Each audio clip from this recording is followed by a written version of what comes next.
Some people say that free lumber is like free energy. It doesn't exist. But I say, let the conspiracy theories begin.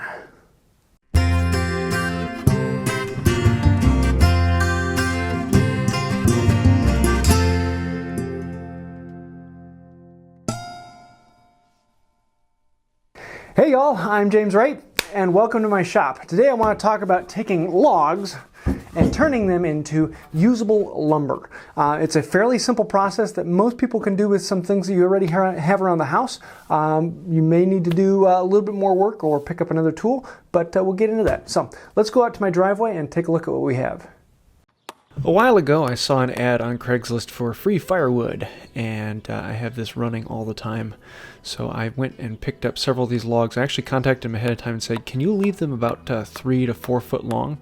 And he left me several of these this full size. So what I actually want to do is draw a line right across the top through the pith and start driving in wedges along that line. I want to split this right down the middle and basically try to split it from end to end nice and straight all the way across. So I'm shoving in a few wedges right along that line to slowly work it out. And here you can kind of see basically the cut I want to make across this log. Straight across the middle, nice and clean. So I'm going to be starting from one side and working the other, and just slowly, I'm not smashing these in, I'm just doing fairly light taps. You can actually hear it cracking if you listen quietly. And I'm just working it until it starts to pop. And you'll see how these start to quickly sink in here as the crack really begins to propagate all the way down it. Well, at a certain point I have to lay it down and then start setting them in from the side, because I can only crack it down so far with that. So I will find that crack and try to keep the crack nice and straight around the log. If it's a longer one, I would snap a line and actually follow that line.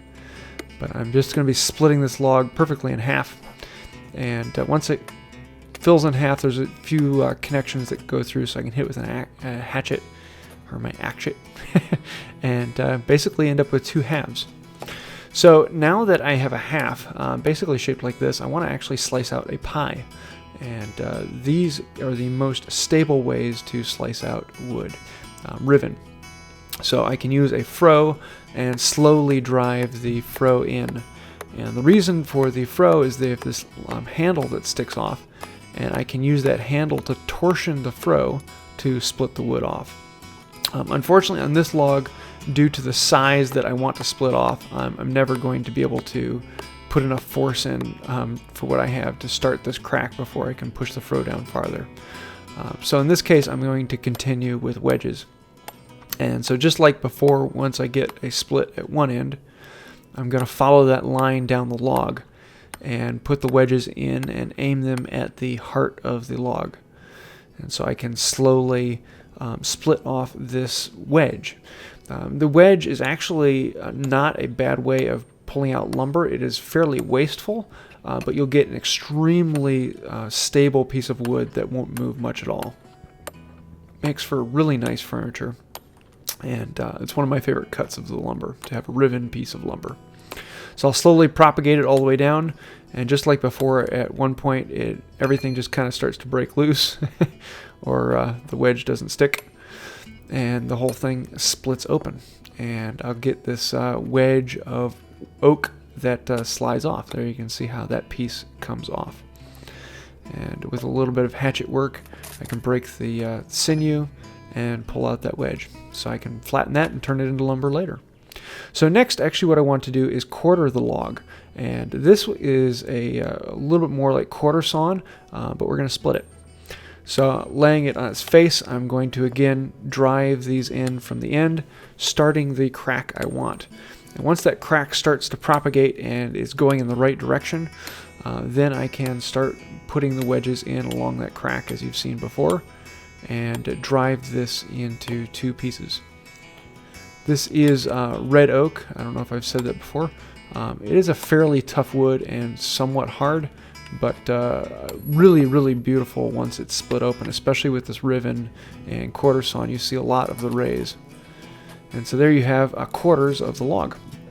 And once you have quarters, well, then you can make quarter sawn oak. And you can see here, I actually want to do a split, but rather than going towards the heart this time, I want it to be off to the side, parallel with one of the faces. This is a little bit harder, and you have to be very careful about how you do it.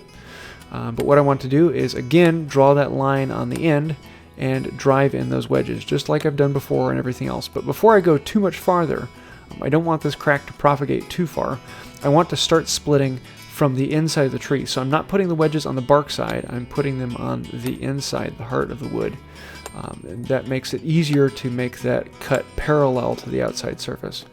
And I'll slowly work those along, and the key here is slowly doing it until I get to the other end, and then I'll split them from the other end. I don't want to pop this out from the side, otherwise that crack is going to go wild. And oops. But yeah, so start one end, go all the way along on the inside of the board, and then from the one end until you can slowly get this panel to pop off. This will then be soon turned into 4-quarter oak quarter sawn, so I'll have that beautiful ray work. Once it gets fairly close, then I can just lift it up and split it apart. And voila, I have lumber to work with. Just need to do some cleanup. And this is, well, that's pretty much all there is. And I can keep doing that to log after log after log, and pull out 3-quarter, 4-quarter, 5-quarter, whatever I need to make my my material.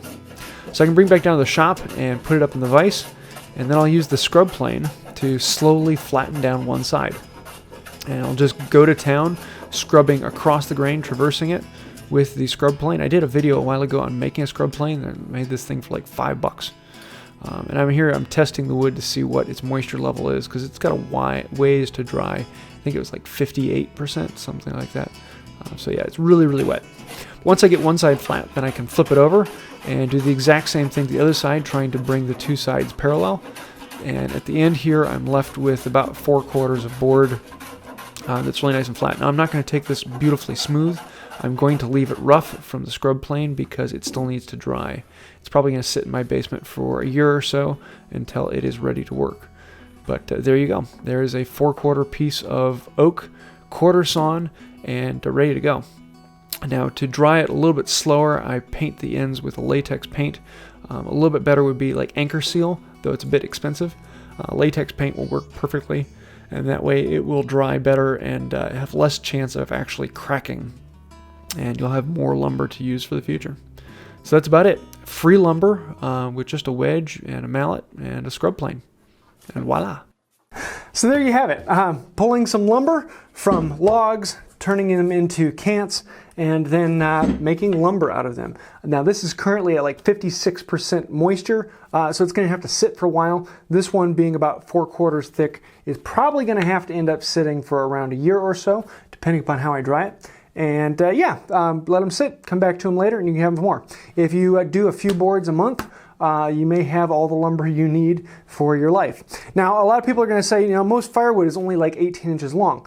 And honestly, most of the wood that I work with, most of the pieces I make are less than 18 inches long. Occasionally they'll come up to 2 feet, and every now and then I'll need something about 4 foot long. It's very rare that I get something any larger than 4 foot unless I'm making like a dresser or my new bench.